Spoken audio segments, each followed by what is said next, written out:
Welcome to Water Sessions, a Water Council podcast. Mention any risk anywhere in the world, and you'll find a connection to water. We explore water challenges and the future of water innovation with experts in the water community, sharing stories and perspectives that you won't hear anywhere else. A special thanks to our series sponsor, Rexnord, a global leader of advanced water management solutions and smart technologies. Rexnord solves smarter for its customers to deliver hygienic, safe, and efficient products that protect human health and the environment. Additional support is provided by the Wisconsin Economic Development Corporation. And now, the host of today's water session, Dylan Waldhuter. Hello, and welcome to Water Sessions, a Water Council podcast. My name is Dylan Waldhuter, and I'm the program manager for the Alliance for Water Stewardship in North America at the Water Council.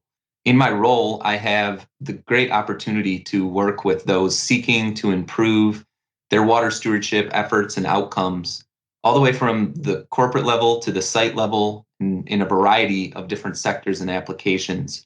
All of the work that I do is ultimately informed by the AWS International Water Stewardship Standard, which is a framework for sites to understand and respond to their water challenges, risks, and opportunities.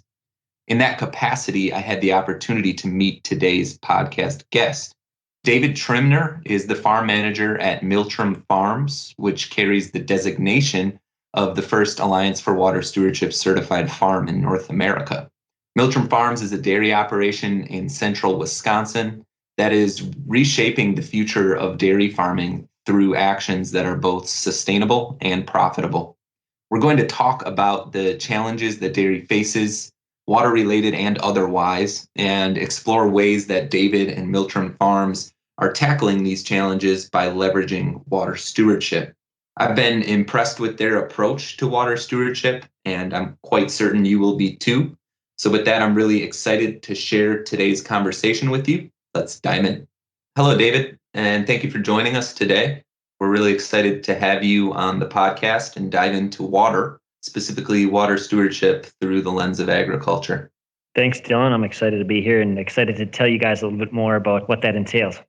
So before we get into the water-related aspects of our conversation, I want to set the stage by learning a bit about Miltrim Farms.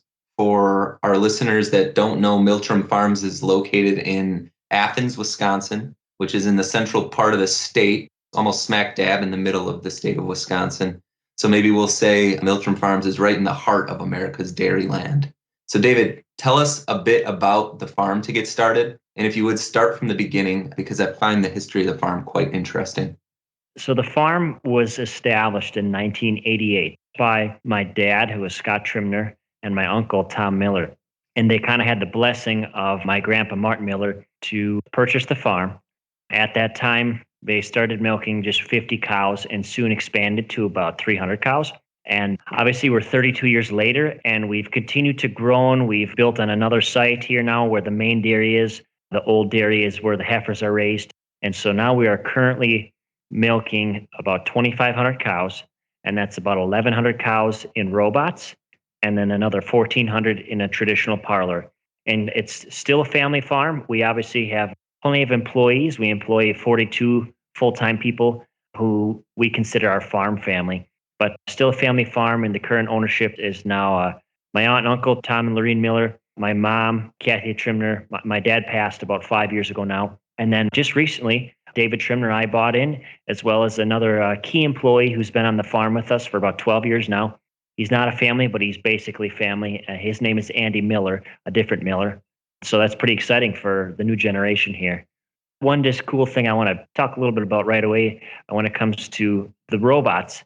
That's something that's pretty new for us. We just started those last year, and it's a cool technology. There's a lot of benefits to it, and I'm looking forward to how those perform, but they're really doing great, and it's pretty cool to have robots milking your cows. Yeah, really neat. The robot barn, which I've had the opportunity to visit, is really a neat experience. So David, your experience and your motivation for continuing the growth and success of the family farm and buying in, could you speak a little bit to that? So in reality, I am really one of the only ones who was interested in buying in. My aunt and uncle have no children, and my two brothers are not interested.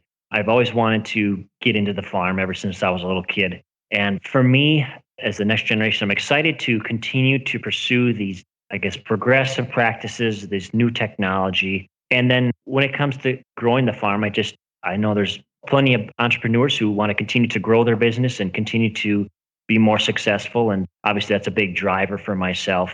I want to continue to push the limits on what's possible and continue to just make the farm better and better every day. And if I recall correctly, you spent some time in Australia. So maybe to transition into the water focus portion of our chat, I'm curious what you can share about your time there, and specifically if your experiences from Australia taught you anything about water and its relationship with agriculture. Yeah, no, that's a good question, Dylan. So I graduated from UW River Falls in 2015. And shortly after I graduated, I moved to Australia and I lived there for 6 months working on one of the largest farms in Australia. Moxie Farms was the farm name. It was very interesting there. For them, it's a drier area where the farm was at. They get a lot of rain in the winter, but not much in the summer. So it was interesting to see the types of irrigation style that they were using, just irrigation in general, because we don't do that here at my farm just because of our area. We don't need to.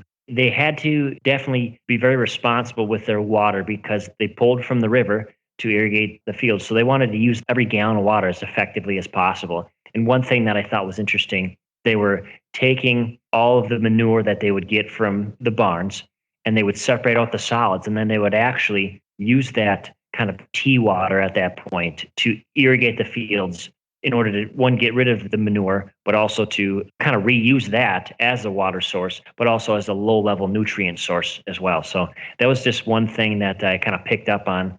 It's a very different way to dairy because of the fact that for us, we have heavy soils, we get plenty of rainfall. So water's a bit different for us versus them. It's a very dry climate. And that was just interesting to see while I was there. Yeah, that's really interesting. And I think it highlights an important point, especially about water, and that's that the challenges associated with water are really quite local. And so all over the world, but even all over really the state of Wisconsin, the water related challenges can be very different, whether it's a water quantity issue or a water quality issue or some sort of ecological habitat related issue.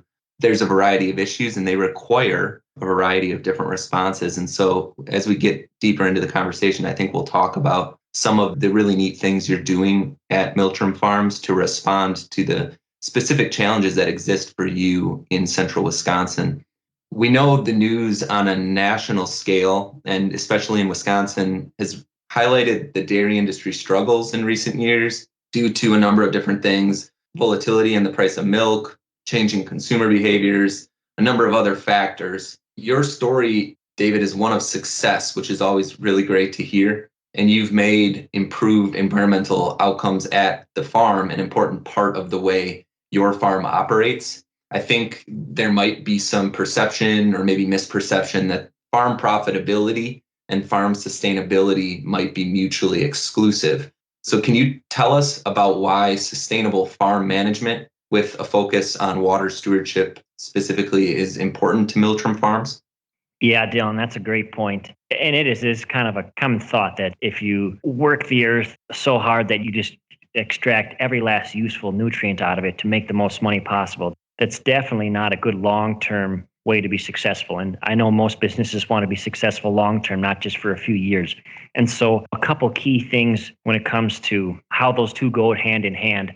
For us right now, just with some of our practices, I know I'm sure we'll maybe discuss more in detail, but like with our cover crops and our no-till and whatnot, but by doing those practices, one thing, we're taking passes in the field out of the equation. So having to pull plows through the field one or two times before planting, that's expensive. That's an expense that is a big part of cropping. And if you can take that out, that's a big way to recoup, say, the cost of the cover crop seed.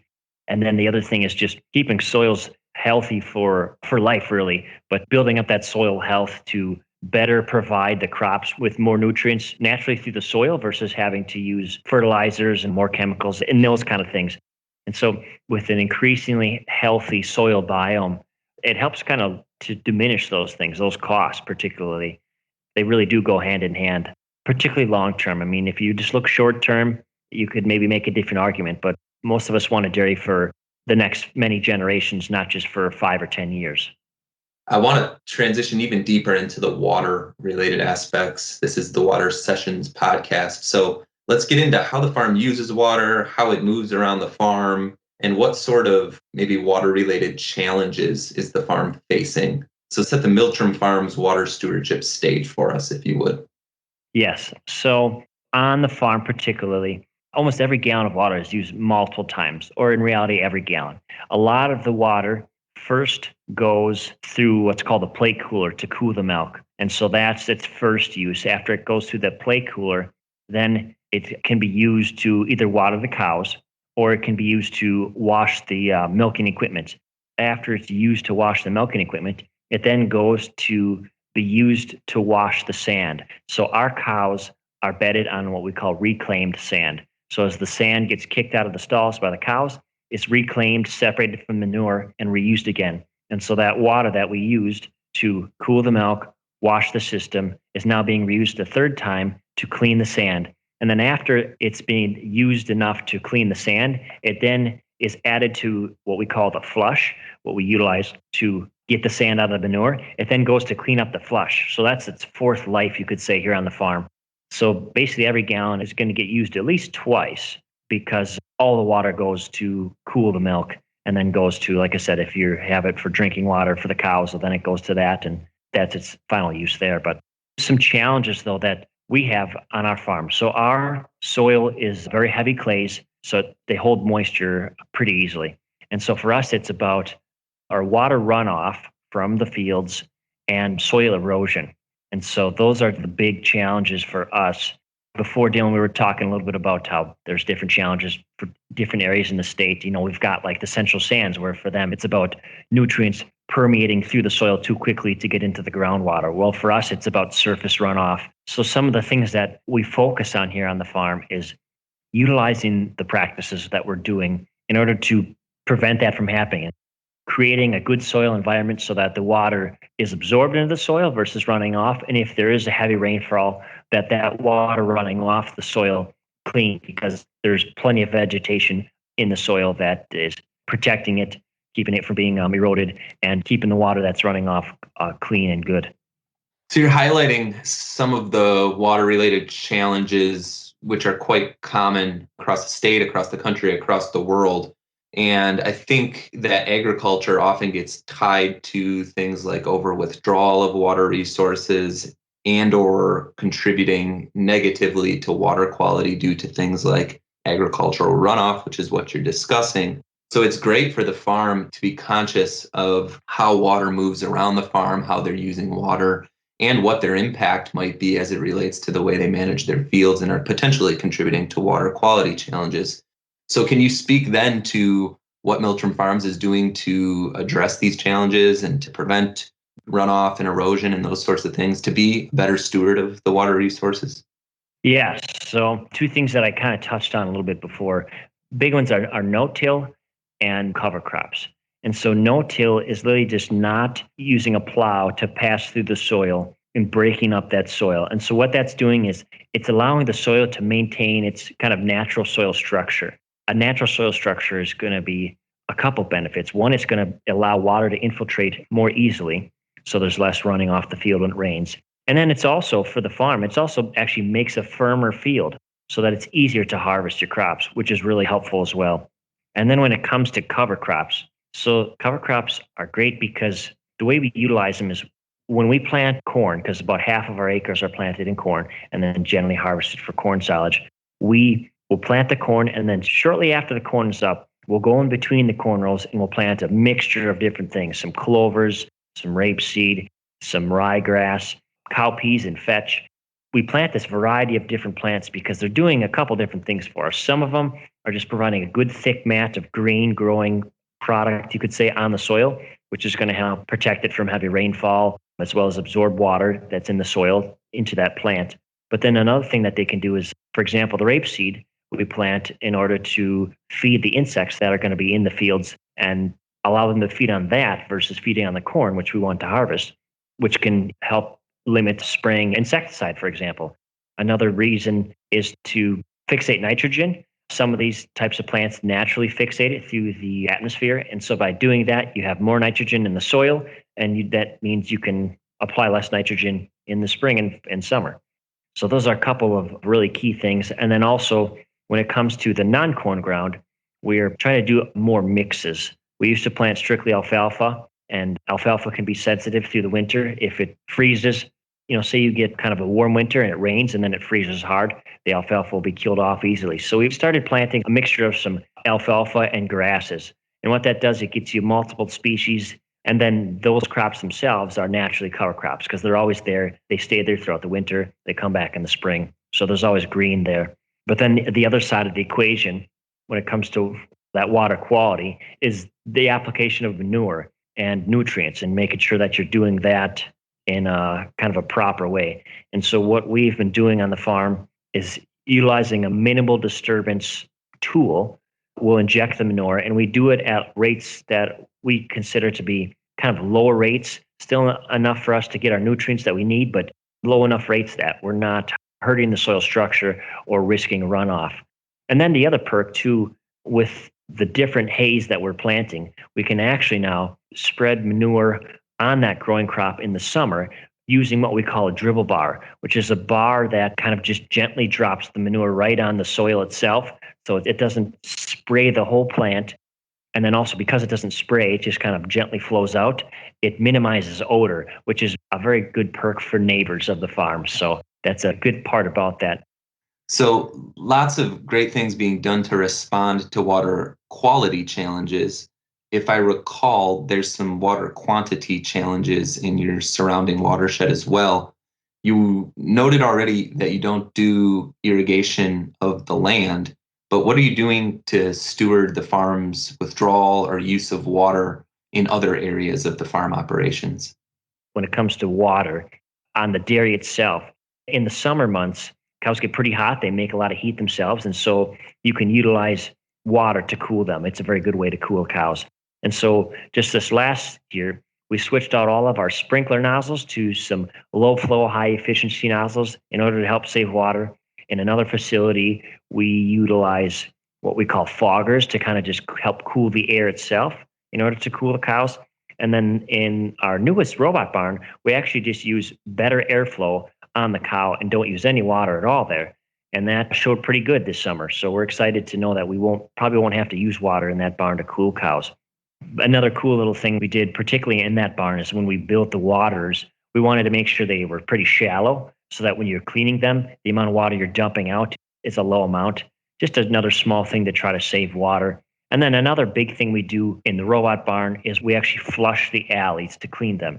It's not flushed with fresh water. It's flushed with kind of cleaned up manure water or gray waters that we call it. And we install the centrifuge, which is just basically a big drum that spins at a high speed in order to pull out the fine solids in this flush to help keep it clean throughout the winter. And what that'll do is just prevent us from having to add water in order to just keep that working well. And how about those robots? Do they help with water use efficiency? Robots themselves use about 25% less water is what we're seeing than a traditional parlor system. So just the robots themselves are more efficient on water, and it's kind of a win-win. It's a win for using less of Wisconsin's water resource in the ground, but then also it's less manure that we have to haul out afterwards, and that's an expense for us. So it's just kind of a win-win in that regard. Yeah, it's more than a couple things you're doing. I'm curious if you have any insights. So you're talking about manure management, which is important for water quality related impact and outcomes. And you talked a little bit about the central sands or parts of the state or anywhere really where they might have more porous soils or karst geographies. Would something like manure injection be less of a viable solution in areas where the ground might be a bit more porous?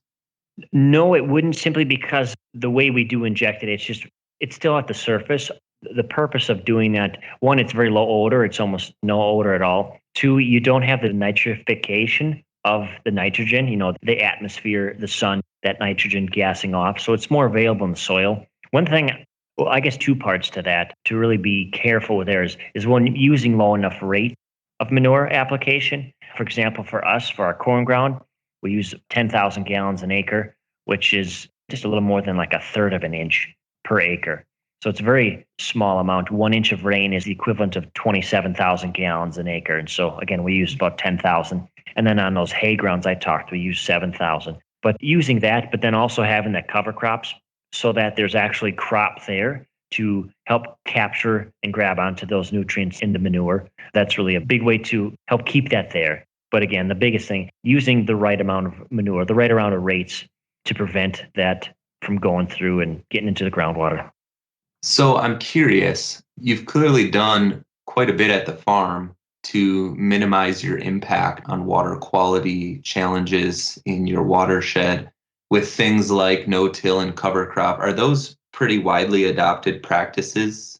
So actually, we had a little event of kind of about water quality here at the farm, and so we are part of a group called EPIC, which is just our local watershed group, and they had some interesting facts in that.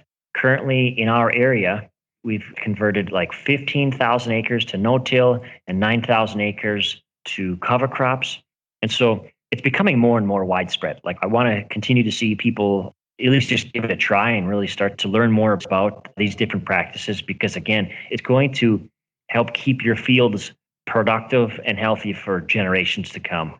And that's really going to be important because we don't want to lose that precious topsoil and all that organic matter. We want to keep it where it's at because it's very valuable for growing productive crops.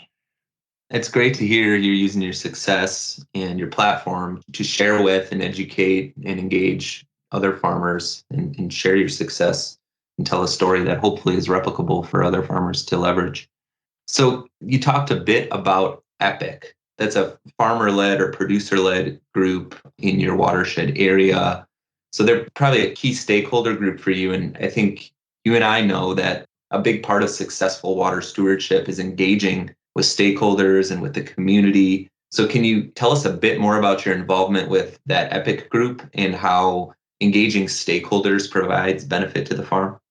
Yeah. So when it comes to the EPIC group, us on the farm here are part of some of the key people on helping to decide what kind of events we're doing and what kind of things would be best, outreach to farms and whatnot. Another thing that we've taken a part in ourselves, as well as some other farmers on that group, is to do some like field demos, say for certain new practices. Or for example, this year we tried using an actual manure tanker to inject corn in between corn rows after the corn had been planted, which is a pretty uncommon thing. And so that was interesting to see how that worked. One of the great things about EPIC is the fact that you've got the county involved, the Marathon County, people from there involved, as well as, like you said, other stakeholders. And so because of that, you've got everyone involved and you've got all sides of the conversation there. And so when it comes to different ideas and supporting different things, it's great to have more than just one industry there. And then everyone's opinion is voiced. And we can, I guess you could say, we can move ahead in trying to improve, particularly at Marathon County, our watershed's water. We can move to improve that together versus fighting each other over how we make it happen. And I think by doing that, you can make it happen quicker and more efficiently without trying to beat down or destroy someone else. That's an incredibly important point, David. No one actor is going to completely cause or solve these complex water challenges. So aligning your efforts with the collaborative capacity of other water-related stakeholders is a huge opportunity.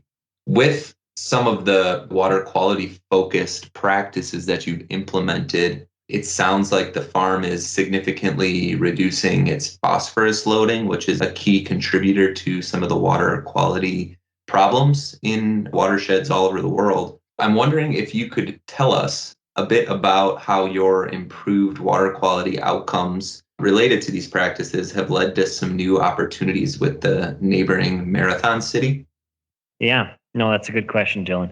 So again, because our phosphorus index has continued to drive that down, and just kind of for our listeners, basically the phosphorus index is an indicator of how much phosphorus is being lost. And you obviously want that as low as possible. And so different practices such as no-till and cover crops really help that. And so because of that, we have, I guess you could say, excess phosphorus credits.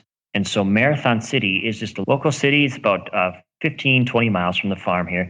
I think they have like 2,500 people. So it's a small little town, you could say. And their phosphorus out of their municipality, their water treatment facility, they had to lower that by just a few pounds. It was not a lot per year. And so in order to do that, they were going to have to invest like $7 million into new equipment. And so by working with us as the farm, because we have phosphorus credits, we can kind of make it a win-win situation. We can be paid to continue to do these good practices, buy them for the phosphorus credits, but the credits are going to be so much cheaper than spending $7 million that it just makes it a much more feasible way to reduce their phosphorus.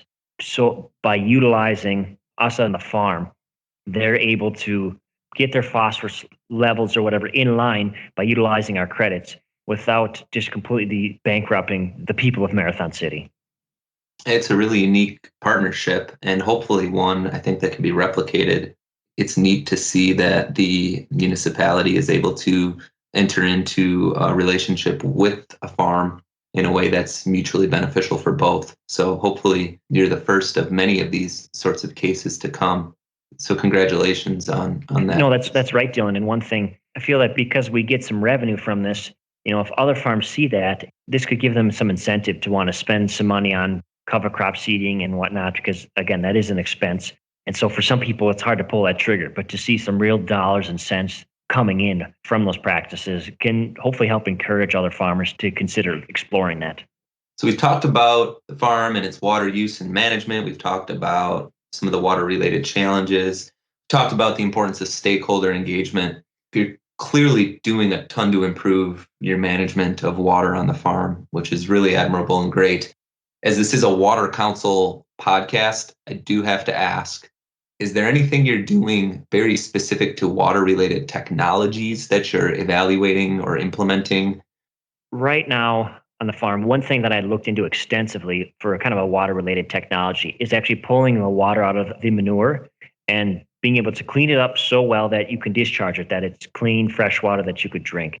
And that's one thing I've been looking into, and other farms are. Right now, that technology is very expensive, and it's not quite where we want it to be in order to make it a worthwhile endeavor. Because of that, I named a lot of the different things that we're doing to just responsibly handle our manure and make that as little of an expense as possible, but also just making it an asset versus a liability is what I like to say. Treating your manure as an asset is just a better mindset.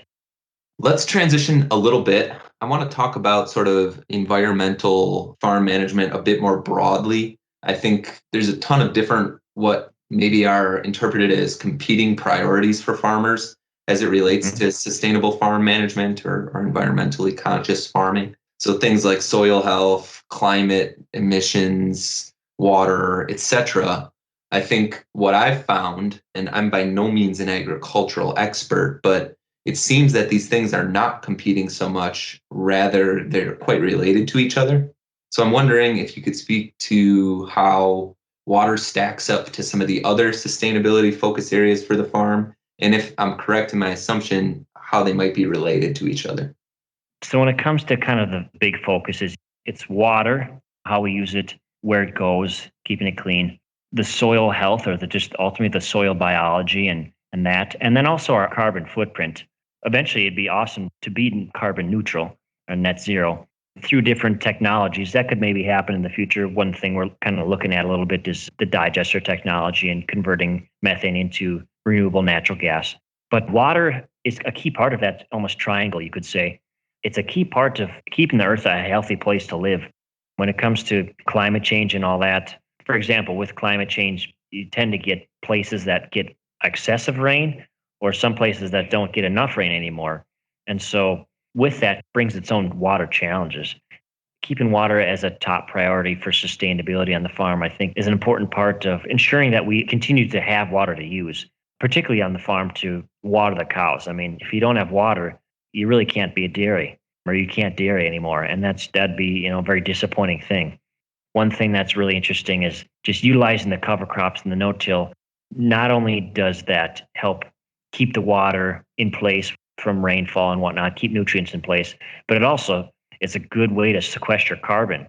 And although we're continuing to emit carbon, because you can't instantly switch from carbon emitting sources to non-carbon emitting, being able to utilize the soil to sequester some of that carbon is, I think, an important step to helping manage global warming and then ultimately reverse it. I think farmers are a key part to that. If we can get all of our acres growing at all times of the year, that's going to be, I think, a key part to solving the climate issues we have today.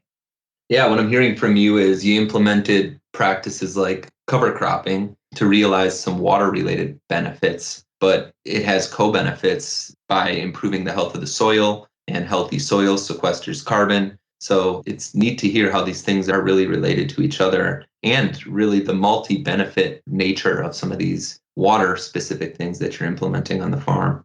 Well, actually, Dylan, real quick, if we got some time yet, there's one other practice that we've been doing, and I always slips my mind sometimes. One thing that we're looking at, we've been doing so far, is taking some of our acres that are just poorly performing year over year and pulling them out of production. Currently, we've only done like 37 acres, which is okay because you obviously want to have a lot of good productive land. But by taking those 37 acres out, not only are we spending less money on a crop that you're going to get there that really makes a loss for you, doesn't make enough to recoup your costs.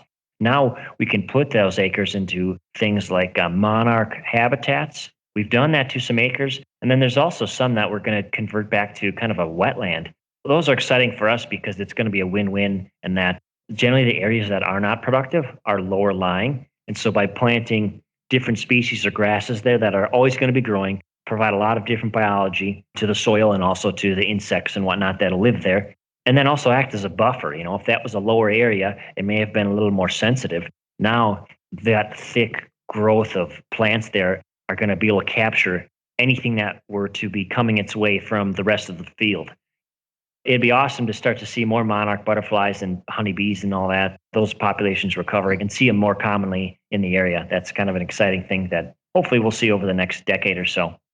Very exciting. Yeah. And another example of an environmentally focused sort of practice that really is also a good business decision, right? And so It's cool to hear and provide us with more examples of those sorts of scenarios. Let's, before we go, talk about the notable accomplishment that Miltrim Farms achieved earlier this year. And so let's talk about your work with Clearwater Farms, the River Alliance of Wisconsin, and the Alliance for Water Stewardship. The River Alliance of Wisconsin, for the listeners, is a state NGO, and Clearwater Farms program is engaging with Wisconsin farmers on improved water stewardship that is achieving positive impacts on watersheds and providing also a credible claim for farmers to make related to their water stewardship efforts.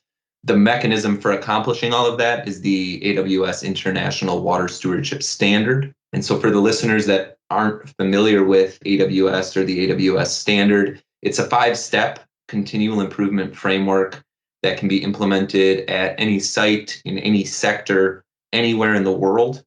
And it drives towards continual improvement in water stewardship performance and outcomes at the site level in things like water quantity, water quality, water governance, areas of cultural and ecological significance, and safe water, sanitation, and hygiene. So it's a very holistic approach to sort of water management at the site level.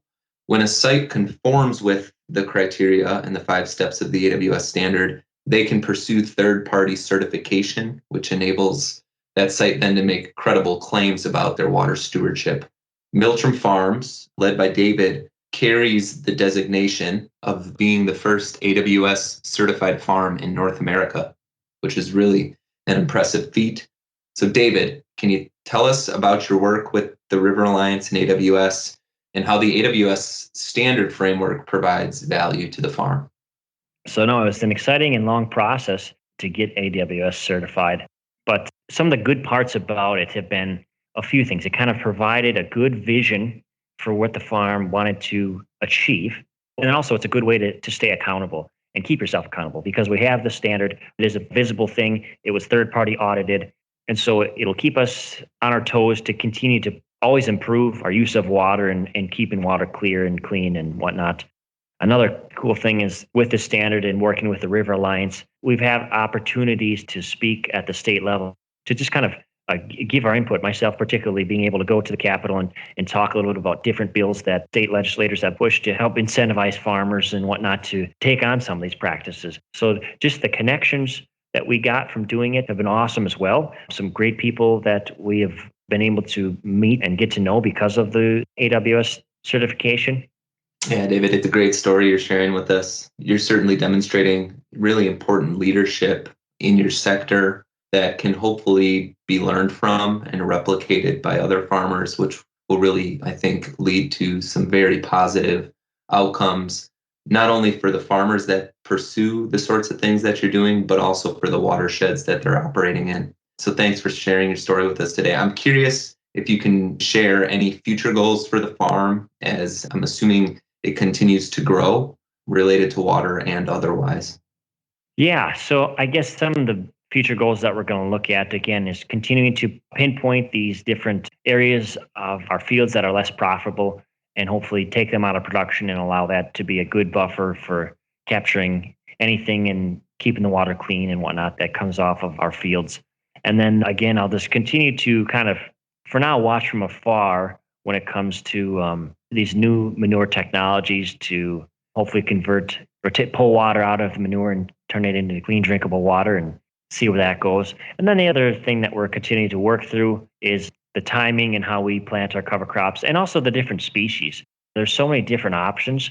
One, we want to keep it manageable, but the other thing is just continue to figure out which species are best for improving our soils and our water capture and whatnot. Well, you're definitely demonstrating that dairies, conventional dairies, can be leaders in water stewardship while remaining profitable and successful. So with that in mind, maybe the last question before we go is, can you tell us about some of your future environmental or water stewardship aspirations? And what I want to talk about here is maybe what you're hopeful to see moving forward to make the tie between water stewardship and farm profitability even stronger. So in other words, what would you like to see in the future to incentivize or encourage more farmers to participate in water stewardship? So a couple things. I think one, if it is at all possible for there to be some kind of local state legislation to help convince farmers to at least try cover crops by covering some of that cost. I think that's going to be a really key portion to kind of push that. Another portion would be when it comes to going up the chain, when it comes to processing and the sale of the product and then direct to the consumer kind of thing, is working through that whole process or that whole vertical integration to get everyone on board with implementing practices that are going to improve water quality here in the state. I think that's important as well. I couldn't agree more, David. Really interesting insight, and just congratulations to the farm on the AWS certification and really for being a leader and a model for agricultural water stewardship in North America and really globally. So congratulations and thanks for spending some time with us on the podcast today. Thank you very much, Dylan. It's great to be able to talk. I just look forward to what the future has to hold and continuing to improve on all these things. Thanks for joining us today. Special thanks to our series sponsor, Rexnord. Additional support is provided by the Wisconsin Economic Development Corporation, along with the Fund for Lake Michigan, SCS Global, and Qualified Water Systems. Don't miss a beat. Subscribe to Water Sessions today.